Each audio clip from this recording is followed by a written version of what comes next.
Hey, if you want to restore all default settings in your Opera GX, all you have to do is just to click on the left bottom corner on the settings icon.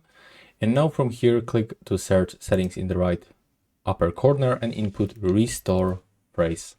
Now select restore settings to their original defaults. And now as you can see, we've got this information that this will revert our search engine to its default, remove pinned tabs, reset browser settings, and it will also disable all extensions and clear temporary data like cookies, and our bookmarks and the history and safe password will be actually not cleared. So that's actually good information. So now click to reset. There we go.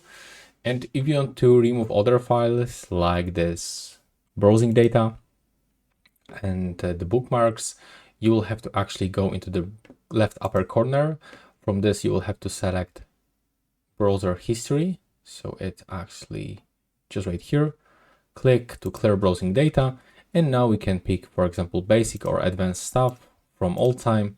Click to clear data, select other things from here. And also you can remove your bookmarks by going right here. So you can open the bookmarks and remove anything that you want. So that's all right now. Please subscribe to my channel and see you in the next one.